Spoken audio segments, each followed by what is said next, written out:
Hello, hello. It feels so nice to be back for another book release party. It's been a while. If anyone's been keeping track, last one was in early March. And tonight we're here with Chantal Gadoury. I'm so excited for people to hear her talk about her book. She has a very busy day job, but has been great about talking about it on social media. But, sometimes you just want to see the person talking about how much they love their own book, video, face to face as much as we can. So we're going to do that. And we also asked for audience questions over on Instagram. If you are watching and didn't realize that and have questions that you'd like to submit in the chat, please do. Please put a Q and a colon in front of it so that we know it's not just like a lovely comment that will also be read. But we will be saving questions for the Q&A section at the end of this live stream. This live stream will stay up for replay purposes. So if you come in late, don't worry. You will still get a chance to see this whole live stream. And Chantal's also having 2 in-person book events. So throughout the stream, we will be dropping those links so that you can RSVP. And the RSVP is just to make sure that we don't accidentally overwhelm the spaces where she is going to be, because while we love the book and we love books, we don't want to start a fire hazard. So without further ado, let's welcome the author and get this party started. Hello. Hi. How has your release day been so far? It's actually been so wonderful. My day started on such a high with just waking up and being greeted with so many book release day, so exciting. And my boyfriend made such a wonderful video for me to welcome, just say, good morning, but also that it was an exciting day. And where I work, all of my students were celebrating me today. They bought me flowers. It was just so nice. Lovely. Yeah, it was probably the best release day that I've ever had, ever. So I'm glad 10 made it to be the best one. 10 is such a good number. So I'm glad that it was good to you, has been good to you, will hopefully continue to be good to you. Yes. For people who don't know, Chantal has written multiple books. They're up on Amazon and I'm sure other places as well. Most of them are fairy tale retellings, if not all of them. Yeah. So unfortunately, they're not up other than audiobooks. But yes, majority of them are all fairy tale retellings. The only 2 that aren't there anymore were contemporary high school ones. But one day, my goal is one day to get all of my collection back up again and to be able to share all of those stories because they're all really amazing. Yes, I think I was thinking of the audiobooks. Yes, but yes, I did notice the other formats aren't there. Maybe, but at the same time, who doesn't love a good audiobook? I will say, if you are wondering about the audiobook for Until the Last Page, it is happening. Beyond that, we don't have details right now because there are some things happening on the back end that would change how it's being produced. And so we need more details, but we will keep you updated on Inimitable Book social media, and Chantal definitely will on her multiple platforms as well. So stay tuned on that. But I think with talking about audiobooks and being able to hear books, you had been very proactive. So when I asked for you to record a little sample of your book, you did. You delivered. And let's play a little audiogram I put together today. It has, your lovely book cover on it, which we can talk about the meaning of a little bit more for people who maybe missed the cover of your live stream. And then we'll talk more about your book and then go through the comments and things like that. But let's pull that up because I think you did a great job. For people who want to follow along, it is on page 9 in the hardcover. If you have the ebook, it is in chapter 1, And if you just scroll really quickly through, you'll see that there is a different font for handwriting within that chapter. So if you scroll there and then scroll back up a little bit, you'll find where Chantal starts reading in this clip. So I think I'll give everyone a few seconds to navigate there.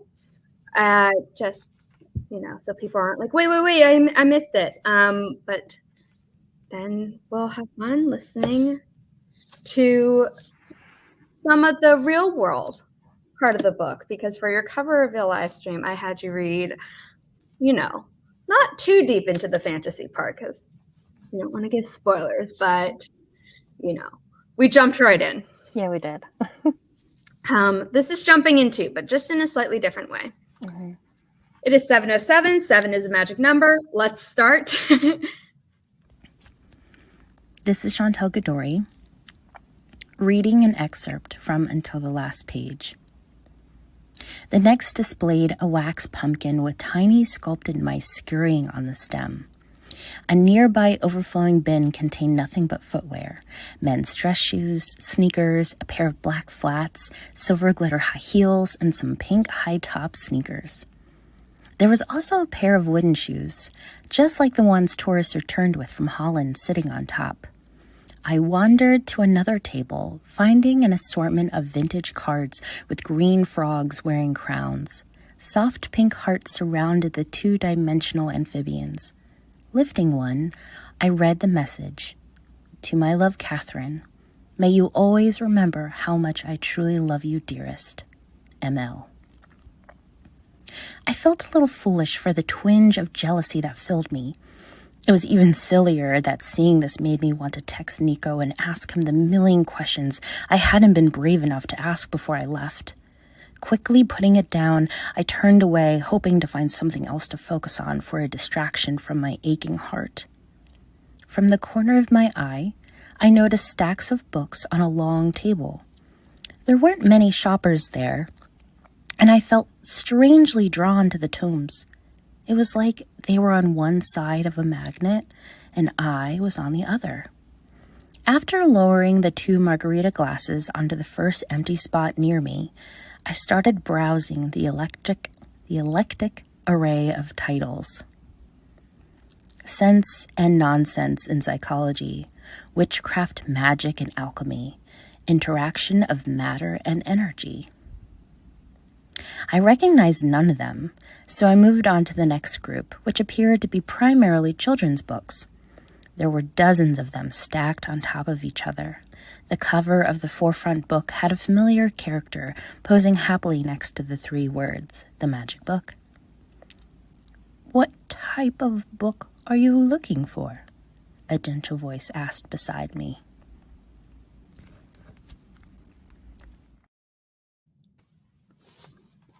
I love that. I always cringe at the sound of my own voice. That was painful. Oh, I'm so sorry. No, I'm it's so sorry okay. to bring a little pain to your very happy day. It's all right. I think you did a great job. There's always something so special about hearing an author read their book as well. So people in the chat, maybe drop some love for Chantal because that was awesome and she needs to know it, right? Yes, get it, girl. We have some familiar faces and some new faces, at least to me, in the chat. Maybe you know them, Chantal. But we have fellow author Veronica King, the only other author who has magically talking animals in her book that Inimitable has published so far. We have Regina Duke, fairy godmother to AuthorTube. So that's appropriate for a book where it's about fairy tales, and a fairy godmother may or may not appear at some point. We have Danielle Smith, who is here. Hi, Danielle. We have Daniel. Hello. Regina ordered her hardcover today. Congratulations. People who have the hardcover, you're absolutely going to love what is under the dust jacket. It's my favorite part. Look at that. Look at that. Look how gorgeous that is. Yes. Can you love it anymore?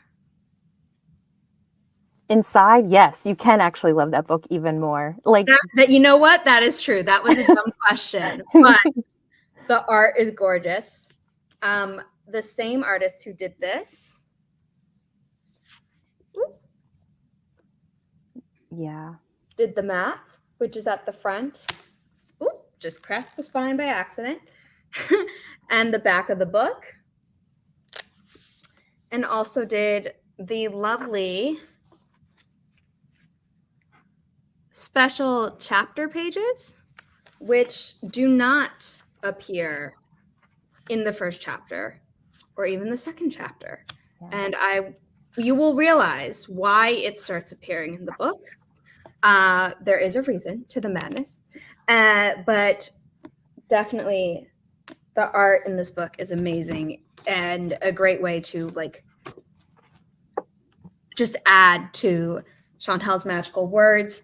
And if you pre-ordered your book before today, and your receipt has a date that is not today, even if you upload your receipt during this live stream, because the form will be closing tonight, you will get these 2 stickers that were also designed by that artist.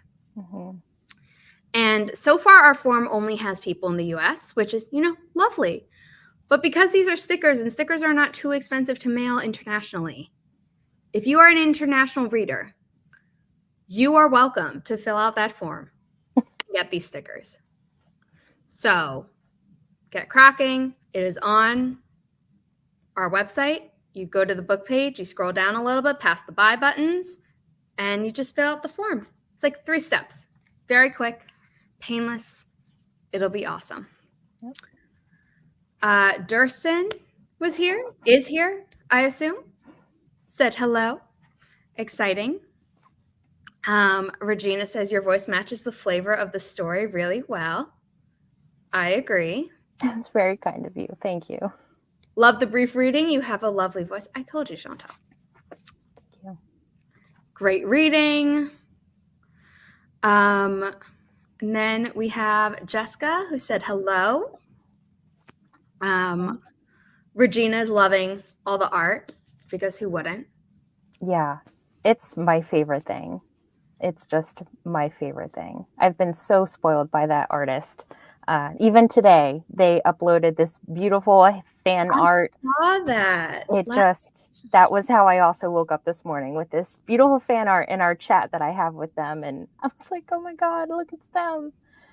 Let's pull that up actually, because it is gorgeous. It was so thoughtful. I need to remember what they're like. I have it on my phone. I don't know if I can kind of zoom in, but it's it's a little bit of a spoilery, but obviously it's a romance story. So they are eating a cake that says "Happy Book Birthday," and they even messaged me yesterday to say, "Yeah, there you go. What's your favorite cake?" And I was like, I don't know. My birthday is usually a chocolate cake, but I love confetti cake too. Who doesn't? So, and look at that. We have a chocolate confetti cake with frosting. Yep. Yes. It is gorgeous. It's kind of a spoiler. It's not really, yeah. He's a frog prince. He was human. Yeah. So, if anyone's going to know what the human form of a frog prince looks like, it should be the author. Unless they have aphantasia like me, in which case, have an artist friend who can translate what you say. And if you're looking for this with this person's username and you're like, I don't see it on the grid, that is because the first page in that carousel is this lovely picture. Yeah. Sorry, I'm pointing the wrong direction. It's this lovely picture. So head over there, show this artist some love. This is a sticker that they also designed, but we felt it didn't fully match the vibe of this book. So maybe if we get enough people asking for it, we'll get those printed as well. But for now, we have the other 2 stickers, which are They're so adorable. Vibes at the start of the book. Yep.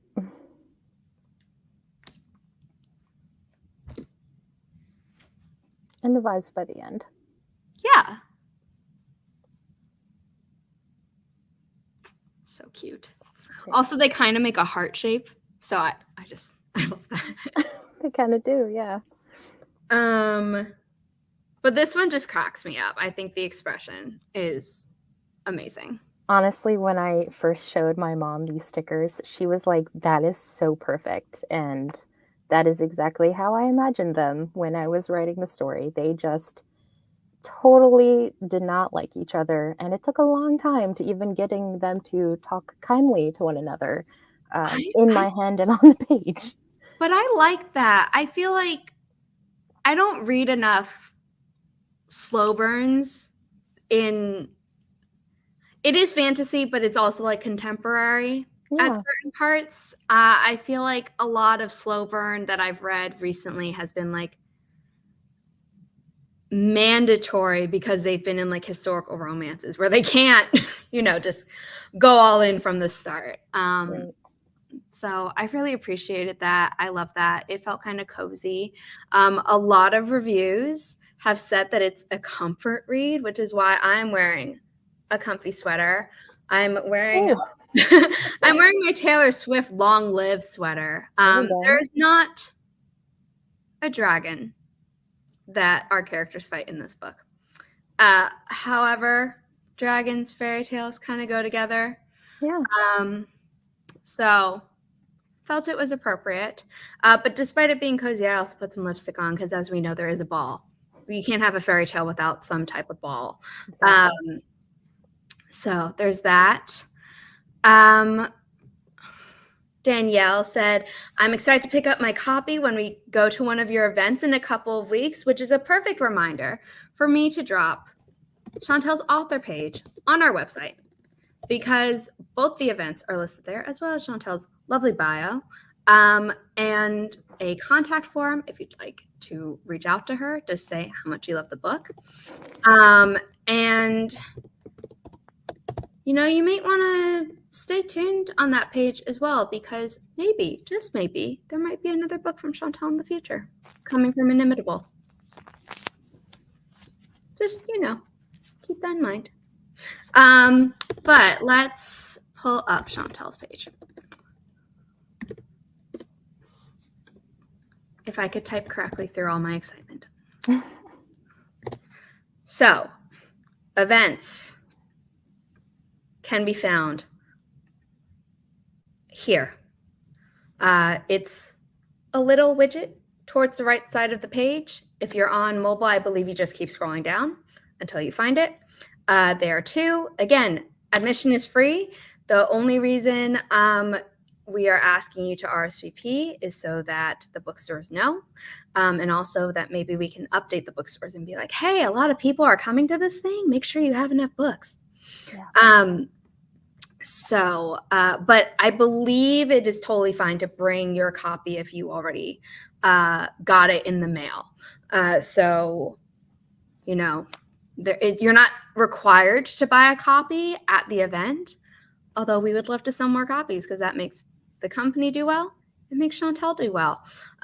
So, yes. Long Live, perfect song. And I do love a cozy read. Yes, yes. So nice. Especially with the weather getting colder. Yes, Regina was right. It's not a spoiler at all when it's romance, talking about the vibes by the end of the book. The artist did an amazing job. Yes, so true. Now, with all that, would you like to talk a little about the book without going into some answers you might be providing to submitted questions, or do you want to jump into the questions so that you don't accidentally, overlap? Up to you. Yeah, maybe going into some questions first, and then if I, go on a tangent, you can be like, stop, no more. Yeah. No, this night is about you. So we will, well, I mean, today's all about you, but this live stream is about you. But let's pull up those questions. And if you did miss Chantal's Instagram story earlier today, that is fine. We have a live chat. Put a Q in front of your question, and I will star that, and we will get to those after we do the questions that were submitted. First, let's have Regina Duke's questions, who is also an author and has, just a great person. And she had some interesting questions. There are two of them. Okay. The first one she asked is, did you find it difficult to blend the romance and fantasy genres?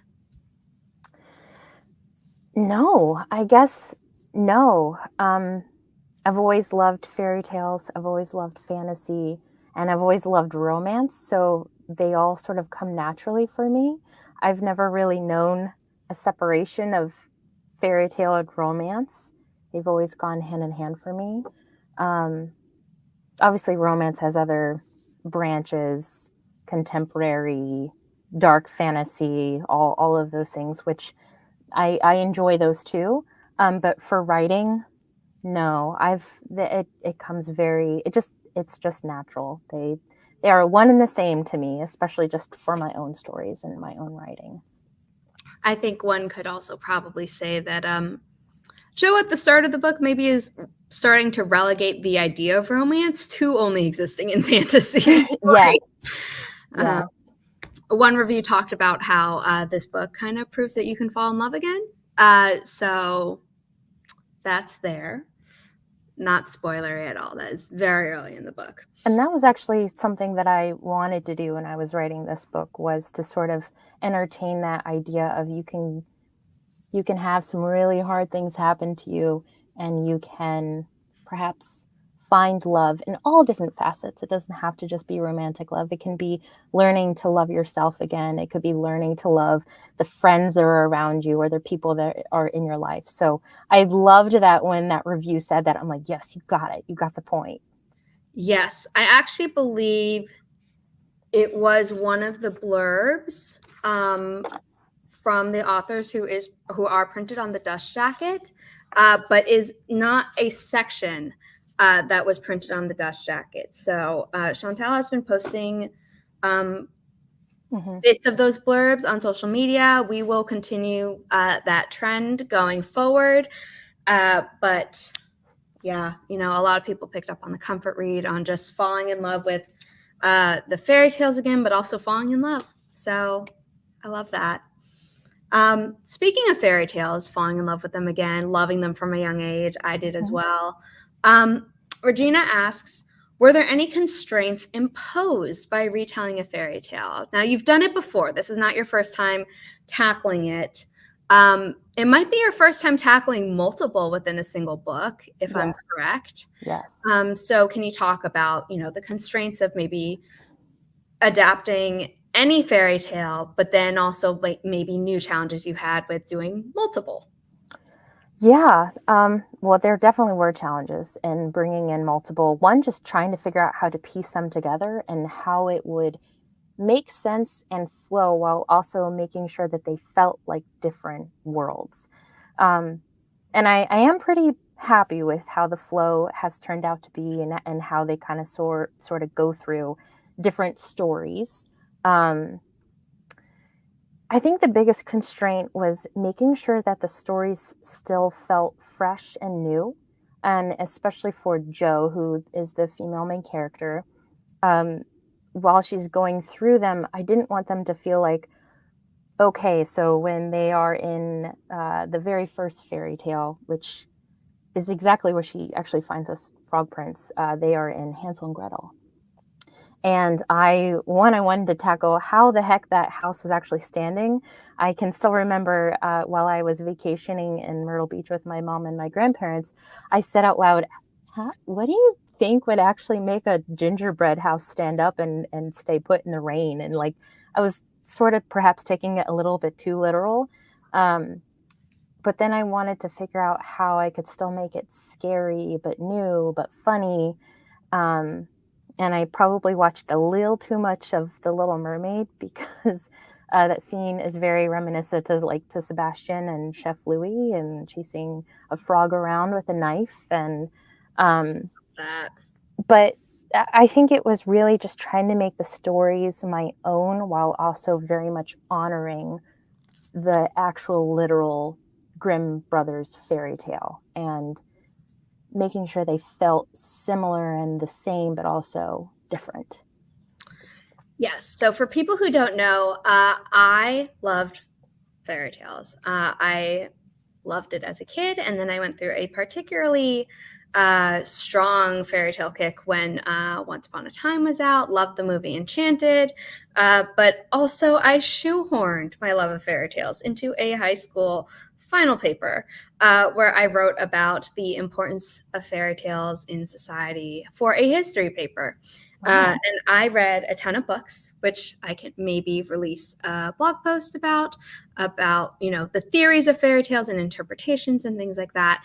And then I had a college course about the origin of fairy tales.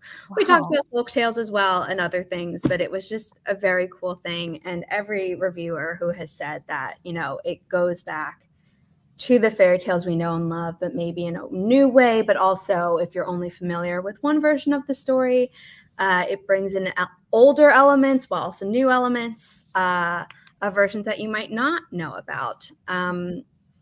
Something that I learned is that while we always talk about the Grimm versions, Charles Perrault, who was a French author, actually did a lot of versions, some of which were then adapted by the Grimm brothers.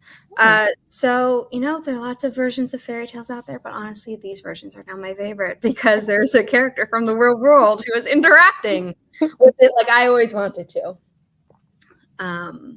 I love The Dust Jacket by Keelan Rivers. I do, but because I was mostly keeping this under wraps, literally, in the lead up to this book release, I'm just trying to show it off as much as possible. Yeah. So now I feel like I can finally say, look at this beautiful piece of art. You should just, it's beautiful.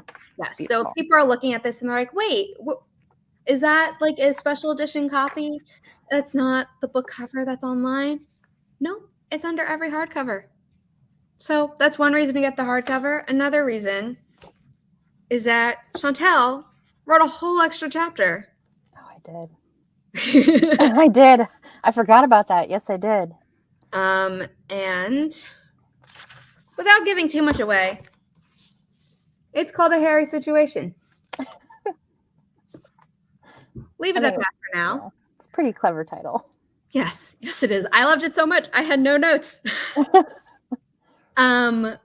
Okay, let's go to Instagram questions. Again, if you have questions that our discussion is bringing up for you or you're just thinking of on this fly, please leave them in the comments in the live chat so we can get to them before this live stream ends.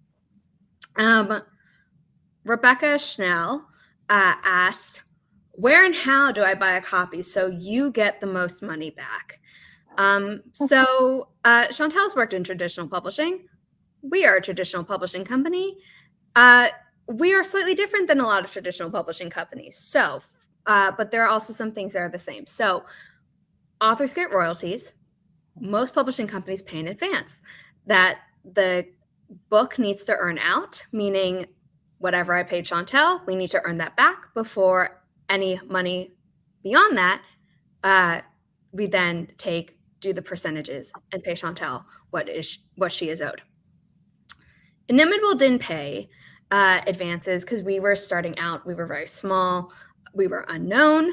And then, thanks to a very nice twist of fate, we got distribution through Simon & Schuster, which requires offset print runs, which means we can do really fun things with our book covers, like you can touch the letters and they're laminated in a way that they're slightly raised, and that's cool. But it means more money went up front. So advances weren't really a thing. The good news for that is Chantal gets paid almost immediately once all the back ends, as Veronica King said in the chat earlier, and her percentage on things are different depending on the format that you buy. Mm-hmm. audiobook format, which we do not have out yet, will be, if you get it digitally, will probably give Chantal the most money because it's an expensive edition, unfortunately, but we're going to get an awesome narrator and it's going to be worth it.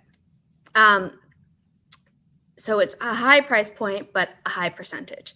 The hardcover has this beautiful art, has the exclusive chapter, and costs money to print. So it is more expensive than the ebook.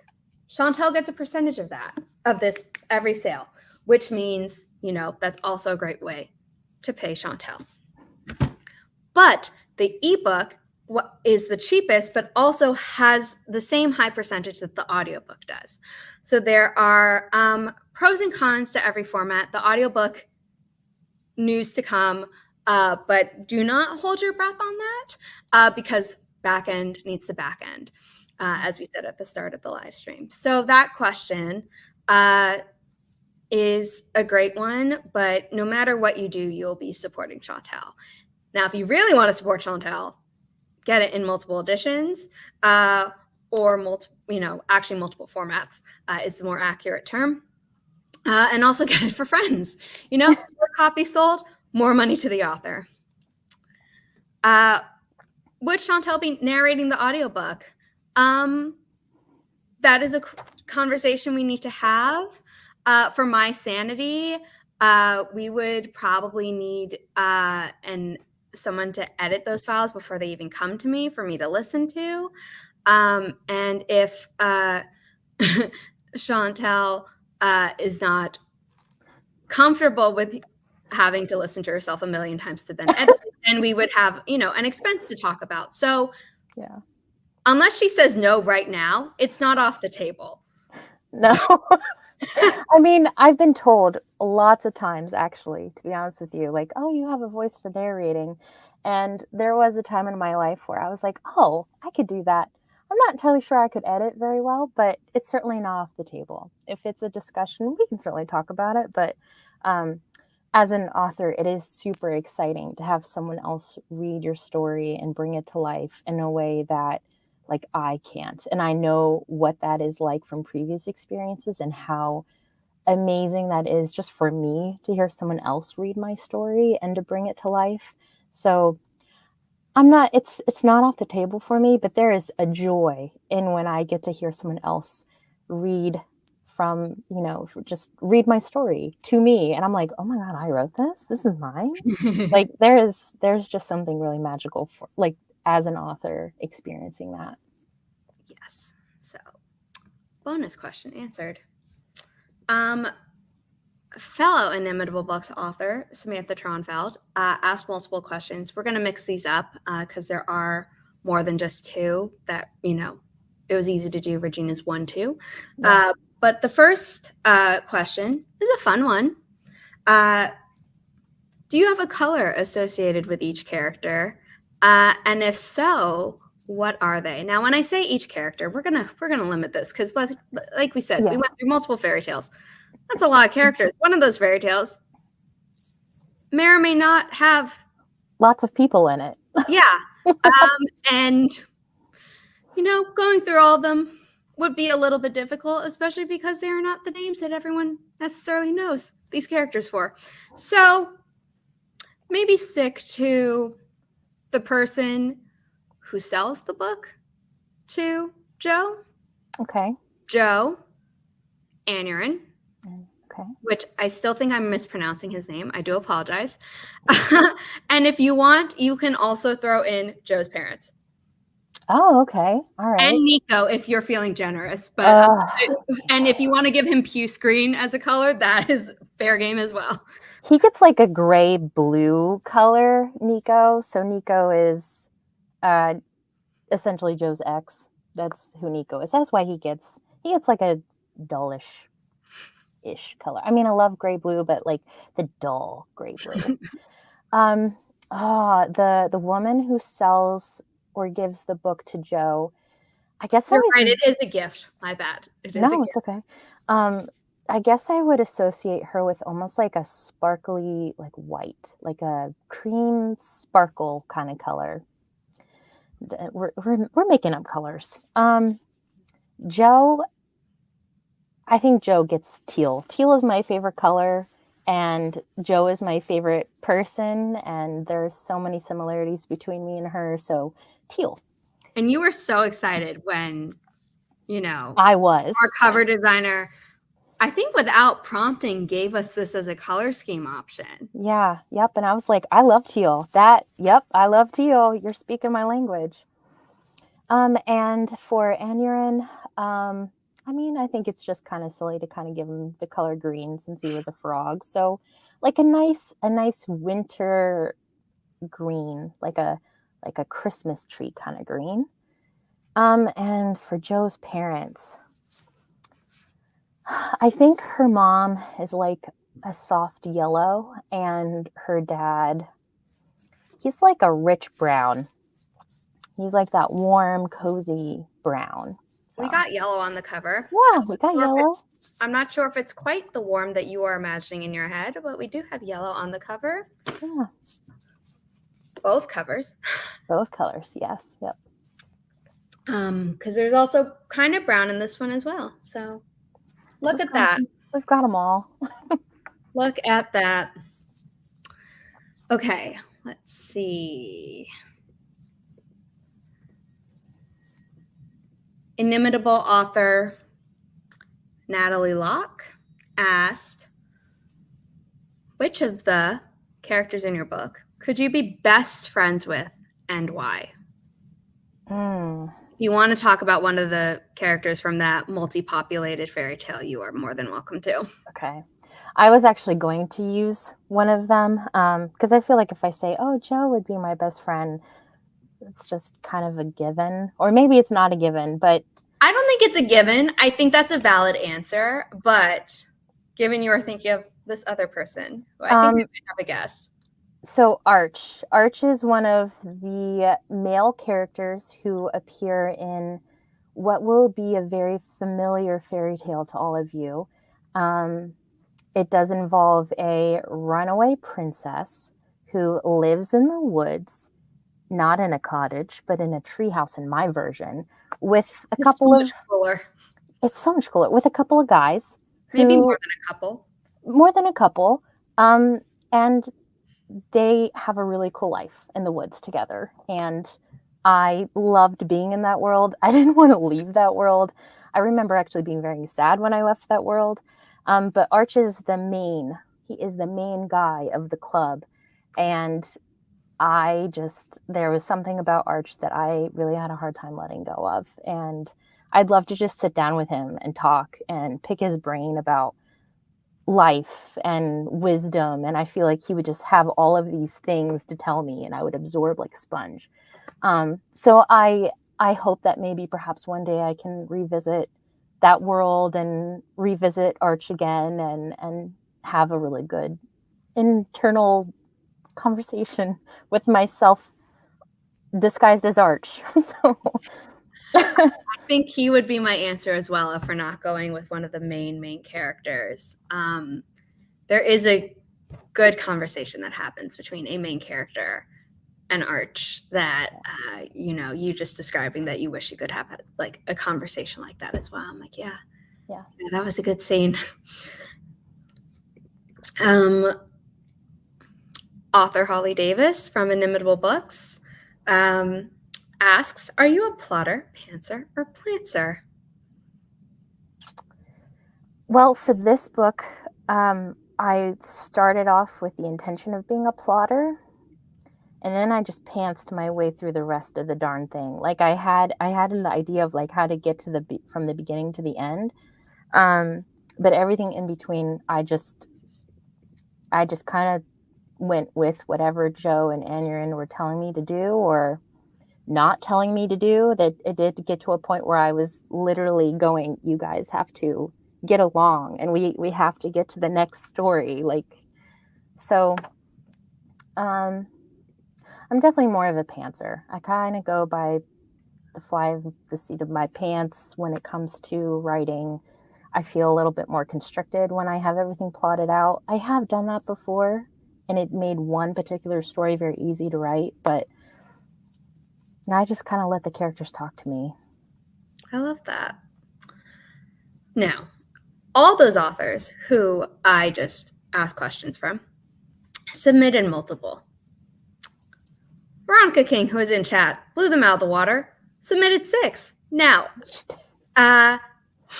Veronica has a busy life that involves being a parent, something that I do not do beyond being a,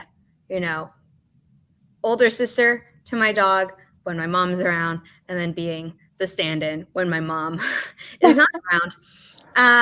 But because of that, bedtimes happen, parenting happens. I'd like Veronica to hear her questions answered. So we're going to go through all 6 of those, and then we're going to do the others that were submitted. And then I see a question in the chat. And if you have others, please continue leaving them. We will get to them, I promise. So we're going to do these in order that Veronica submitted them. So if they're a bit all over the place, I do apologize. That wasn't me. What was your favorite part of the process of getting this book published? What was my favorite part? Yeah. I think my favorite part was actually designing the cover. That was the thing that I was looking forward to the most. I think that you can write a good book, but if you don't have a good cover, people are not going to be interested in reading your book. And the saying as you should, what is it? Like, you shouldn't be judging a book by its cover, but like we do. We absolutely do. So I was really looking forward to that process. And it was so much fun. I was very involved. I loved that I was very involved, that I had a voice in what you see today, and very spoiled in having such a talented cover artist. And it was a great experience. Love that. Yes, we are very spoiled here at Inimitable Books for having Keelan Rivers do so many of our covers. How do your books come to you? Character first or plot first? You might have answered this a little bit in how you said you let the characters talk to you, but could you go into that a little bit more? Yeah. Well, for this story, I know that the Joe that you see now is not the Joe that I started with. So I think the story sort of started for me, and then everything sort of started to flesh out, and the character started to flesh out. I knew how I wanted Joe to be. I knew that I was pulling on Little Women, Josephine March, and I knew I wanted someone who was headstrong and was like, I don't need love. And because I was feeling that way when I was writing this story. I was going through a period of my life where I was like, no, I'm a strong, independent, single woman. Who needs that? And just like Joe, ultimately learning that you can love yourself, but you can also be loved and love someone else. And it doesn't mean that you're not strong or that you're not independent. But Joe was a college student who was like 20 or something and went to a bookstore like The Never-Ending Story and ended up buying this book that she needed for class, and the guy there was like, you have to read the story from beginning to end, and it just didn't work. So I did a lot of revisiting to get to where we are now. But for the sake of the story, yeah, it started with the story, and then I had to go through like 3 or 4 different rounds until it finally started to make sense, and then the characters clicked. Typically with other stories, I've had a character just be in my brain, and they won't leave me alone until I start writing down what they want me to write down. So it's different for each one. I think kind of related is Veronica's next question. Do you have a section of the book that was hard to write? And if so, how'd you get through it? Yeah, there was a section towards like the middle end that was very hard. I just didn't know how to get to the next part, and the characters weren't really guiding me in the way that I wanted them to. And I hate forcing my characters to do things that like they don't want to do, because then I get stuck. But I guess I gave myself a break. I let myself really think about what needed to happen and why it needed to happen. And I got through it. It just took some time, and it took a little bit of looking up some random facts. Like I had to look up how to use a spinning wheel, and I spent at least 3 or 4 days YouTubing spinning wheels and if Sleeping Beauty would have actually pricked her finger, which she would not have, which was very interesting to learn. But yeah, I just distracted myself with random facts, I guess. Had I known that you were researching that for so long, I could have been like, oh, I used one when I was really young because I went to a field trip. But That's cool. yeah, that is fun. And also a little disappointing. I mean, good to know that you can't prick your finger on a spinning wheel. Also a little bit disappointing that, a pivotal moment in a story is based on a false fact. Yeah, it's I mean, I guess there were a few in the past that could have been sharp enough, but typically they weren't sharp needles, they're just more rounded. Yeah. And I was like, well, dang. All right.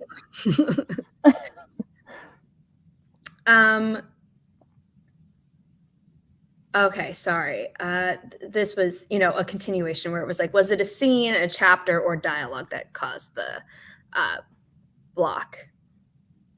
It was a whole world. It was just the whole world. I didn't know what to do. And I don't want to give away too much of what that world was, but it was after I was leaving the world that I really loved. So I think that was also part of the problem.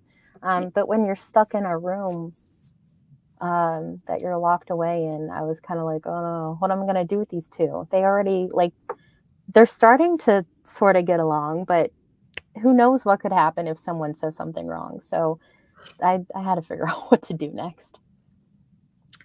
What are you hoping readers will take away from Until the Last Page?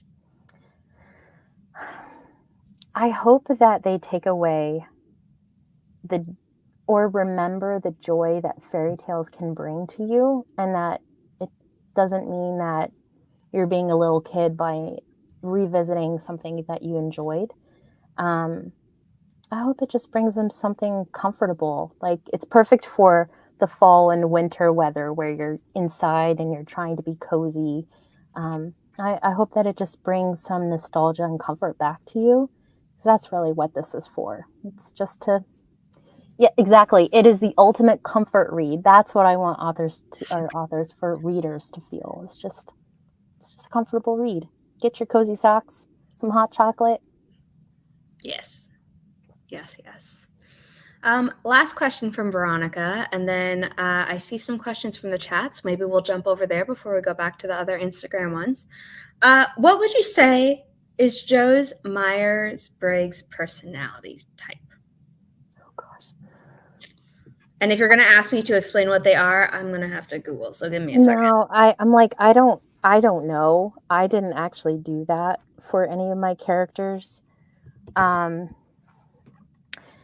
I think that Jo is an introvert like me. I mean, because really, like, I put myself. So if it's any help, like, I know that mine is like, I think I'm an IF, or I don't know what I am. I know I'm one of the rare ones.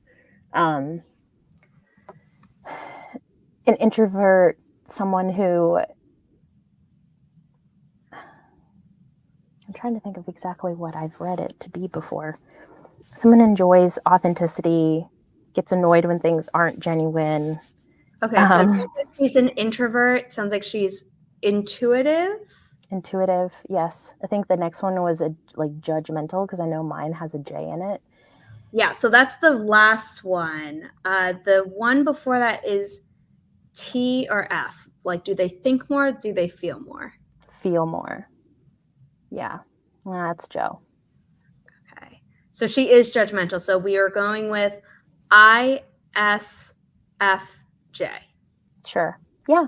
And let's see, ISFJ women percentage. Because why not? I know that mine is very rare. Women who have the IS, about 11.3% of women have ISFJ, and about only 4.9% of men do. ISFJ is called the defender. which is interesting because we built that from the ground up, and yeah, it really fits.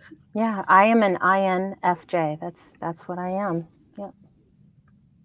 So that's interesting. There we go. That's I guess what I would say Joe is.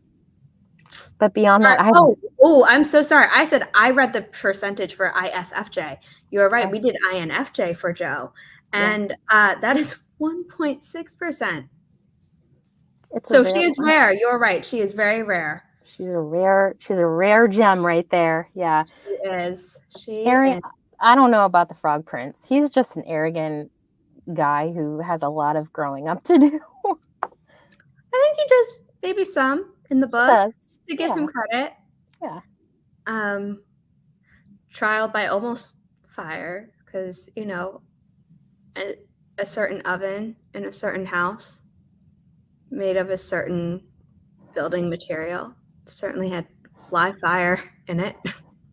Very, very reminiscent to the ending of Sweeney Todd, because that's how I googled that one. Was what does an particular oven look like? And that was the inspiration. I love that. Okay, so we have this question. Are the characters inspired by real people? If so, I'm not asking you to share who they are unless you feel comfortable.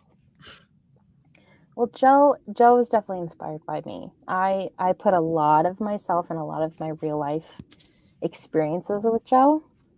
My parents, I always lace my parents in. I always put my mom and my dad in my books. And even more so my dad, just so that there's a new way of bringing him to life and keeping him alive in my memory. So for those of you who don't know, my dad passed away back in 2015. And anytime I write, I love to bring him and put him in there. And while he's not exactly my dad, there's definitely certain nods to things that my dad did, like watching car fix shows and sitting on the couch and being like, you know, come over here, kiddo. So there is a Nico, the ex, is definitely inspired by an ex that I had, lightly inspired. Enron, no, he is his own thing. So I don't know where he came from. He's just a mixture of all sorts of different Disney princes, I guess, and different characters that I read in books. But he lives exclusively in the pages of this book. Yeah, he really does. Now. Yeah, but everyone else is really just people that sort of just, I don't want to say like appeared in my mind, but like the several men who live in the woods, they just kind of appeared in my mind and said, here we are. And I was like, oh, okay, here we are. That's great. Love that. Okay, we're going to answer one question from Durston, and then we will circle back around to the second question from Durston. Okay. Do you have any writing advice for people who hope to be authors one day? To write for yourself. To definitely write for yourself. There is an importance of writing for a market, but you will also find your readership out there. So there's no sense in writing a story that you're not going to enjoy and that you're not going to love and love being in. You should write for yourself.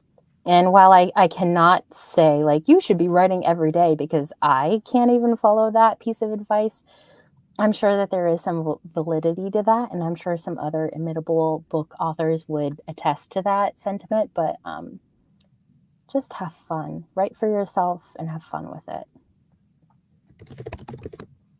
Love that. I realized I could have had this up the whole time. Oh.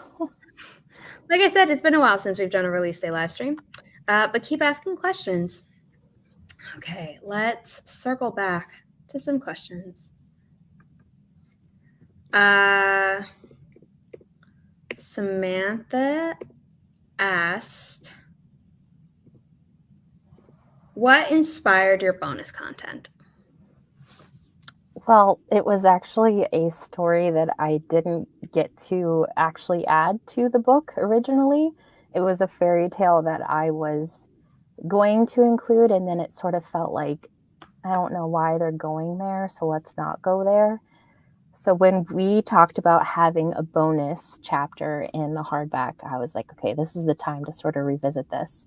And it's certainly not as like detailed as I would have made it if it were an actual like full chapter or 2 chapters. There would have been much more to it, but it's fun. I'm so glad I got to go back there and at least get them in that story. Yes. It's quite a hairy situation for sure.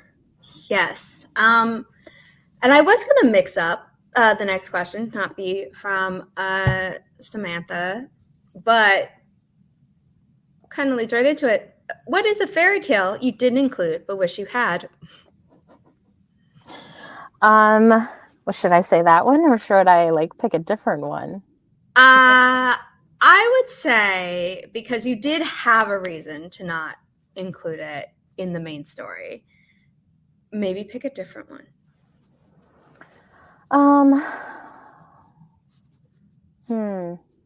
And this is not taking it off the table for a potential sequel. Yeah. But, you know, just one that isn't in there. In this book. Well, I also had wanted to send them to the story of Sleeping Beauty. And I thought that you know, it would just sort of pique another adventure as they ventured through trying to find Aneurin's true love's kiss. So essentially, that is what they are doing. She is trying to find his future wife so she can get home. And that meant that they needed to come across, you know, princesses. That's what he's interested in. It's what he wants. He wants to find a woman who he can kiss and get married to. And he didn't have a magic mirror to help him like Lord Farquaad. No, he did not. Dang it. But Sleeping Beauty was a story that I was going to visit, and then I was like, they're going to walk around a castle with a bunch of sleeping people. I'm not entirely sure how this is going to help progress the story. So we didn't go there. I did make a little nod to it in the story as a tapestry, which I love that. It is a legend in his story. So it's like a story within a story. Which was fun, because when I came across it, I was like, oh, I like that. I like that. So earlier you talked a little bit how Joe that is in this final version is maybe not the Joe that initially started talking to you. Yeah. One thing that can change about characters is names. And Natalie Locke is asking, did any of your characters get renamed? And I don't mean like I don't think she means like from the original Fairytale. Yeah. I would be like, yeah, a lot of them did. No, you know, Josephine was always Josephine.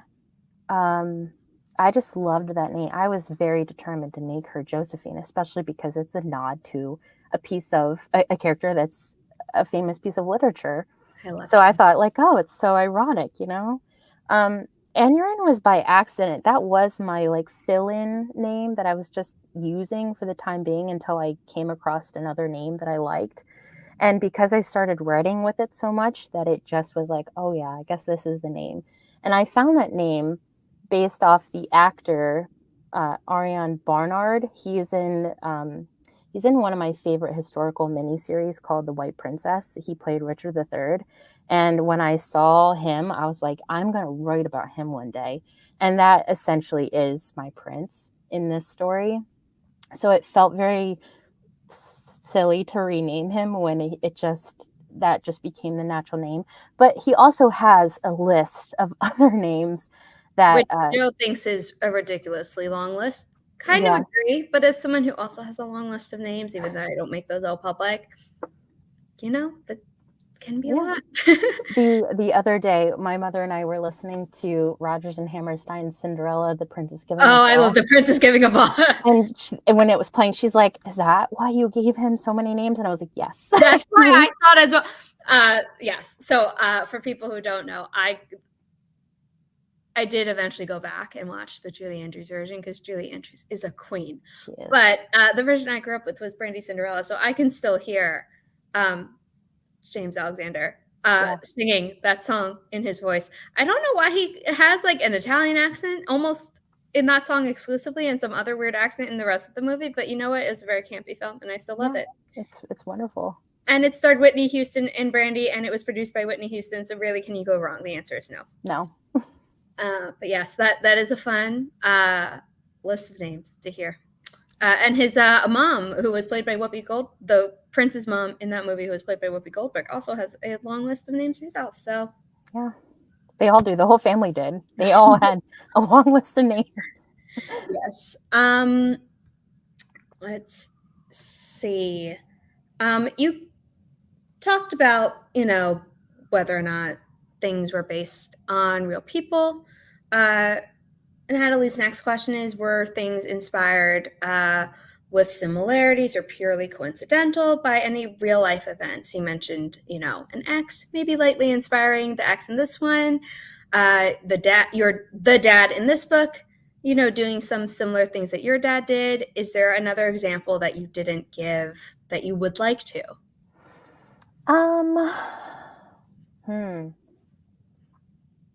If not, that's okay. No, I mean, those are more like, those are my examples, I guess, of things that were real life. I wish I could say I fell into a book of fairy tales, but that has yet to happen. No. That is okay. Okay. Holly's second question was, who is your favorite character to write and why? And I don't want you to eliminate Jo because you feel like you've talked about her too much, or you think it's cliche to say your main character. But if she's not your answer, that's cool too. But I just want, to let you know. So it's actually a tie between two characters. While I enjoyed writing Jo and her relationship with the Frog Prince, and her navigating all these fairy tales and having to think about them all the time, I also, and the answer is not Arch, it's another gentleman, and his name is Trapper. And Trapper is inspired by a very famous Disney character that I will not say, because I was about to say it and I'm like, no, you're going to ruin the whole thing. But Trapper is very moody, and I loved him. And he was a character that really snuck out of nowhere. He was just going to be a character that, like, you name and he's there and he's interacting. He's a dark horse. Oh, he just came out of nowhere. And I was like, holy crap, where have you been this whole time? So Trapper was very fun to write. And I hope I'm lucky enough to go back there and revisit all of them, because I think about them all the time. I think of them as almost like they were real people that I miss. I wish I could go back and visit them again. Yes. Yeah, he was great. I think I loved all your characters. I think they all had a lot of depth, but he was one that had a special place in my heart. Yeah. I think you've answered this, but if you'd like to go into a little more detail, you can. Which character is most like you? Oh, Josephine to a T. I'm sure I share some character traits with many of these characters because they all essentially are me. And Aneurin and I definitely have an attitude. I'm not going to deny that. But Josephine, we both have very similar life situations. We have very similar thought processes. And we both had a wonderful experience in rediscovering love. Love that. I'm just double checking that all the Instagram questions you sent were asked. Yes.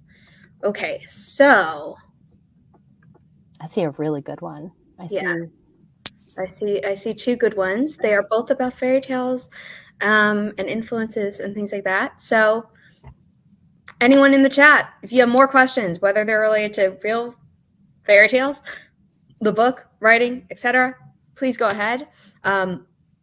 Unless, we have been going over for over an hour, so I don't know if your mom has something planned to celebrate with you tonight, but if you are willing to keep going, then keep those questions coming. I'm willing to go. This is my celebration, so worry not. Great. Thurston asks, what's your favorite fairy tale? My favorite fairy tale. The problem is that you're asking a Disney girl what her favorite fairy tale is, and I'm like, I have so many. I've always loved Beauty and the Beast. It has been a fairy tale that I've always enjoyed. I would love to write a Beauty and the Beast story someday, but I feel like it's been done so much that I feel like I would just be adding to the problem of like the abundance of Beauty and the Beast stories. And I don't know how I would make it fresh and new. I don't know if I'd call an abundance of fairy tale retellings a problem. I think it's not, but some of them are overdone. It's like, okay, let's retell a different story. that is true. That I will agree with. I feel like a fairy tale retelling that I really loved recently, not too recently at this point anymore, given when it came out, but Spin the Dawn by Elizabeth Lim. I feel like a lot of people were very much like, oh, it's a Mulan retelling. And I'm like, it's not, but if you know about the very obscure fairy tale Thousand Furs, it's a little bit like that as well. Which is cool. And, you know, there's a little bit, in my opinion, 1001 Nights thrown in there as well. But yeah, I like seeing fairy tales that like, I don't know, getting a little bit attention. That is not to knock any of the ones that are in here. Yeah. Fun fact, I did write a retelling called Aloera, which is a version of 1,000 Furs. And that made me so happy when I saw that online. And it was actually one of my very first, it actually was my very first fairy tale retelling. And I would love one day to go back and edit that because it needs it. Oh, it needs it. It needs it so badly. I need to bring it into 2024 rather than when it was written in 2015. But I was obsessed with that story when I was little, and I loved the idea of gowns and balls and Cinderella, and because there's a little bit of that in that story too. Yes, but yes, it's one of my favorite fairy tales. Yes. Were you influenced by the various movie versions of fairy tales? Yeah, and we both know that because of all the different actual Disney references that I originally had in this manuscript, and I had to take out because we couldn't actually reference like Disney names or Disney things. One does not mess with the House of Mouse. No. Unless it is to insult their very stupid decision to cancel the Acolyte, you know, the Star Wars TV show. But beyond that, you know, you don't mess with the House of Mouse. And I'm sorry, a lot of those versions had to be taken out. Yeah, they did. But that's okay. It's what made the book what it is now, which is good. But I was very much influenced by, oh my goodness, Shelley Duvall's Fairy Tale Theater. Well, that's not Disney. It used to be on the Disney Channel back in the 90s when I was little. It's how I experienced it. The 10th Kingdom, which is a really old, not that old, but kind of old, I guess, TV miniseries that was on like ABC or CBS or something. I remember watching that when I was little. Yeah, Ever After with, oh my God, Drew Barrymore. Oh, and The Princess Bride and Enchanted. So yes, I was inspired and influenced by so many different fairy tales, fairy tale books. Yeah, Beauty by Robin McKinley was one of my very first ever fairy tale books that I read and was like, oh, people actually do this? I want to do this. So yes, my whole brain is just full of Disney references and fairy tale things. And I'm like, oh yeah, this is what I love. So I like that. That's fun. Okay, that is the last question we have in chat. If you could ask yourself a question that no one else has asked and you would like to answer, what would the question be and what would the answer be? If you could change one thing about your book, what would it be? Okay. And if I had to change my book, I think I would have tried to put in more fairy tales to make it a little bit more exciting. Not that it's not exciting. I was going to say, I was like, it is exciting. I think it is exciting. But if I had the willpower and the ability to create more characters without it being overwhelming, I think I would have loved to have added more or having a little bit more references to building this like lore that Aneurin does have. So if Sleeping Beauty is one of their tales that actually happened in their time, then perhaps there's more. And what were they? And would they experience those stories? So I think that's what I would perhaps change and or think about for possible revisits, if I ever go back into that world again. Yes. I think that's a lovely place. That's what sequels are for, yes. I think that's a lovely place to wrap up. So reminder to everyone, this is Chantal Gadoury. She is the author of Until the Last Page, which is everywhere in hardcover, which has this lovely art under every hardcover edition. Under the dust jacket, it has an exclusive bonus chapter called A Hairy Situation. And it is also an ebook, and it will be coming in audiobook form at some point, at some time. And Chantal will be signing copies of her books at 2 different bookstores. And you should get tickets to those. And you can find the place to do so on this link. It is higher up in the chat, but I will also paste it down below so people don't have to scroll all the way up if they don't want to. You can bring your book if you already have it to be signed, but buying more copies helps Chantal get more money, helps the company get more money so we can continue publishing books, maybe sequels to certain books and things like that. So please buy the book, please share about the book, please review the book online, not just to your friends in person, because online reviews really do help. And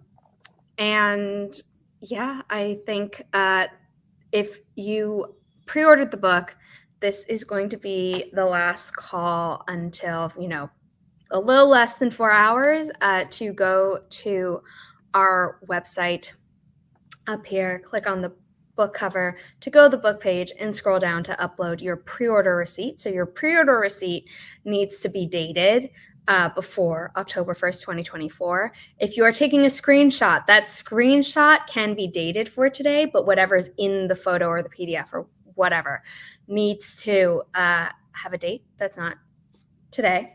And once you do that, I will be sending these out later this week.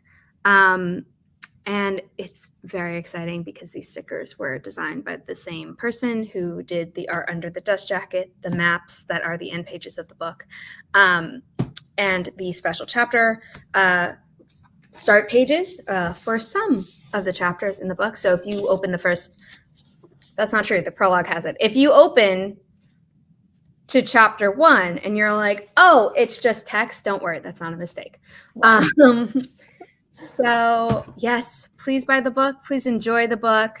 I hope everyone had a good time watching. This will be available for replay, so if you have any friends who you think would be interested in hearing Chantal's answers, or just want to see a book release party online, you can send them this link. This will be up for replay, I think, immediately. So thank you to everyone who is here. Buy the book. Encourage other people to buy the book. Yeah. And we will say goodnight. Yeah. Bye. Bye.